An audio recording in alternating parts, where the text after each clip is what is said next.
This is the best moments of the Barbecue Central Show in 10 minutes or less. Ever wish you could re-listen to your favorite interview or segment? Do you enjoy hearing older shows for the first time in years? Then the best moments of the Barbecue Central Show in 10 minutes or less is just what you need. Thanks for listening and enjoy the show. Yes, indeed. Thanks for listening. Gotta let you know this episode of the best moments of the Barbecue Central Show in 10 minutes or less is being brought to you by The Butcher Shop. The Butcher Shop is purveyors of highly sought after 100% Australian non-crossbred Wylarah briskets. Those are 9+ briskets, and always, they're handpicked just for you. The Butcher Shop has been retailing the finest meats for the past 15 years. Every week, they're shipping out competition quality meats to many of the biggest teams in the competition scene across the nation. Simply put, teams who use the Butcher Shop win, and they win often.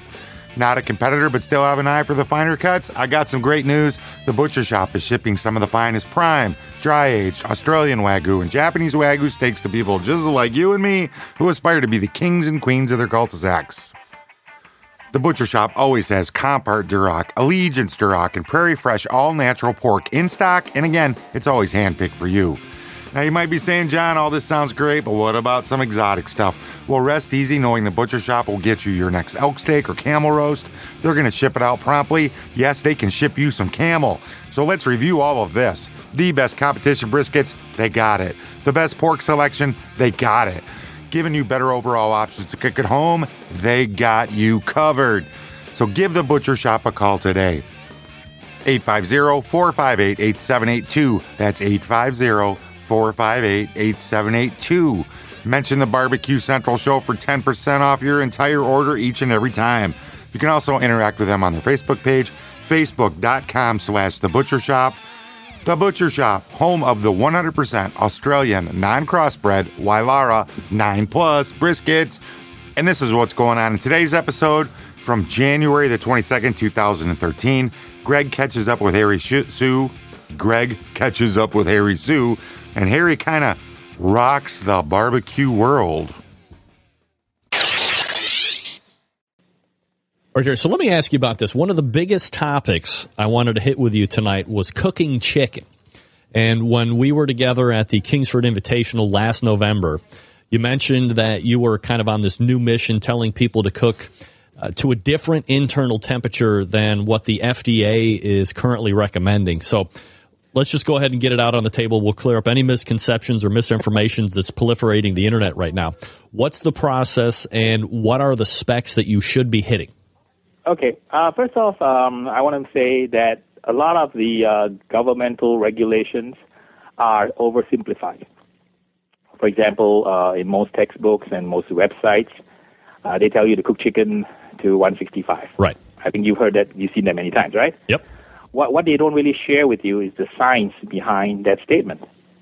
Then the question that should be asked by everybody, for how long?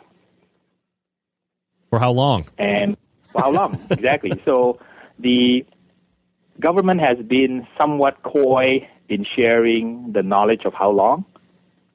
Because if you cook at 165, right, you need to only cook it at 165 for 15 seconds. And they don't share the 15-second part. So if you are a kind of a backyard cook or a competitor like me, right, you want to ask the right questions. The right question to ask is what causes problems with chicken? And there are a couple of things that come to my mind. The first thing is you want the juices to run clear. Am I correct? Correct. Okay. The second thing you want to do is you want to kill the bad stuff or the pathogens or the germs on the chicken. Right. Right. So let me address each of those two main questions in part so that your audience has a better understanding of that. Okay. So we know that when we cook chicken, we want to cook it until the juices run clear. But did anybody ask the question scientifically, right, in a controlled setting, what are some of the scientific principles behind juices running clear? So in chicken, right, you essentially have kind of two components you're dealing with. One is called myoglobin, which is the blood in the tissue, and a hemoglobin, which is kind of the red in the blood. Now, we ask ourselves the question, scientifically in the lab, when do those red substances turn colorless? And the answer is about 135 degrees. Okay, so that takes care of that part about basically having chicken that kind of, juices run clear. So 135 to 140 degrees is sufficient to let juices run clear. Okay. So let's then now switch back to the second question is asked, what is the safe temperature to cook the meat, right? So that the bad stuff in the meat is killed. Yep. So first of all, what are the bad stuff that's in chicken? Well, Salmonella. There are about like a dozen different, like they call pathogens in chicken. Sure. Some of them are very familiar to your audience, things like botulism, things like E. coli, Salmonella, things like salmonella, right. listeria, and so on. Right? So all pathogens have what is known as a temperature by which they die. Okay? Yep. So, for example, if you look at just one, for example, salmonella, which is very common, salmonella is essentially dead at 116 degrees. And the rest of the pathogens, there's about a dozen of them, they are probably all dead by about 130 degrees. Okay? So from a safety standpoint, the scientists have proven that through many, many different tests that these pathogens or germs essentially can be neutralized by heat. And, I want to tell your readers not to trust me. Go online and look at the research done by the FDA and the research done by a gentleman by the name of Juneja. And he is the actual scientist who published all these tables. So for the sake of brevity, I think what the FDA did is they just published the upper end of the number, which is 165 degrees, right, for about, 15 seconds, and kind of simplified it for everyone. So as we know, when you cook meat at a high temperature, you have a couple of problems. Number one, the moisture gets wrung out of the meat, and then the meat kind of gets dry. Yep. So I looked at some of these tables and on the internet, and these tables are generally available because these are what I call peer-reviewed scientific publications. And I noticed that you can actually cook chicken longer at a lower temperature and basically make the chicken safe by killing all the pathogens to the standard that the government dictates, which is known as a 7D, which is a logarithmic scale of how much of the bacteria is dead. So this is all based on science that you can actually cook chicken at a lower temperature and hold it at that temperature for a specific amount of time, and the meat will be safe. So you're basically cooking it lower and longer, but it's still safe.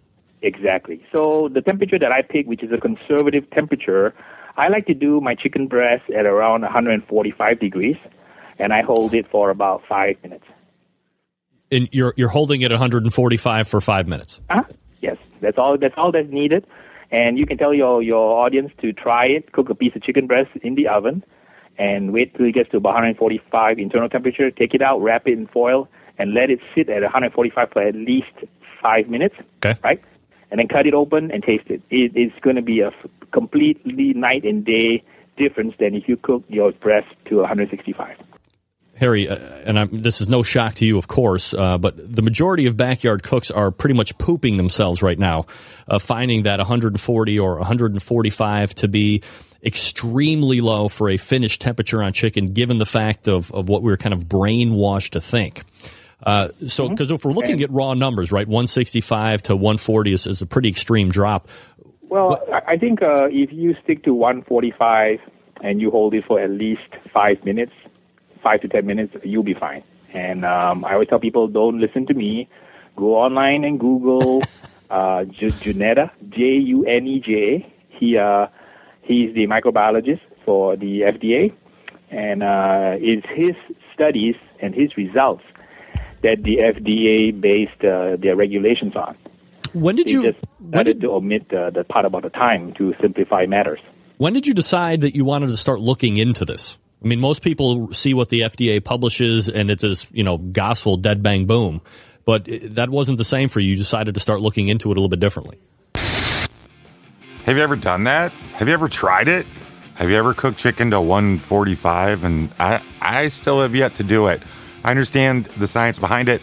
And if you want to know how Harry came to these conclusions, head on over to the bbqcentralshow.com. Link in the show notes will take you to this complete episode. Even a little later on in this episode, Harry emailed in some clarification that you don't want to miss. While you're over there at the bbqcentralshow.com, be sure you subscribe to the newsletter. Get a weekly notice of what's going on the big shows on Tuesday. Check out the search box feature over there on the website as well. Find something for me to do a show for you about. And please check out The Butcher Shop on their Facebook page, facebook.com/The Butcher Shop. Shop is spelled SHOPPE. And until next time on the best moments of the Barbecue Central Show in 10 minutes or less, I'm your host, John Solberg. I look forward to talking to you again soon.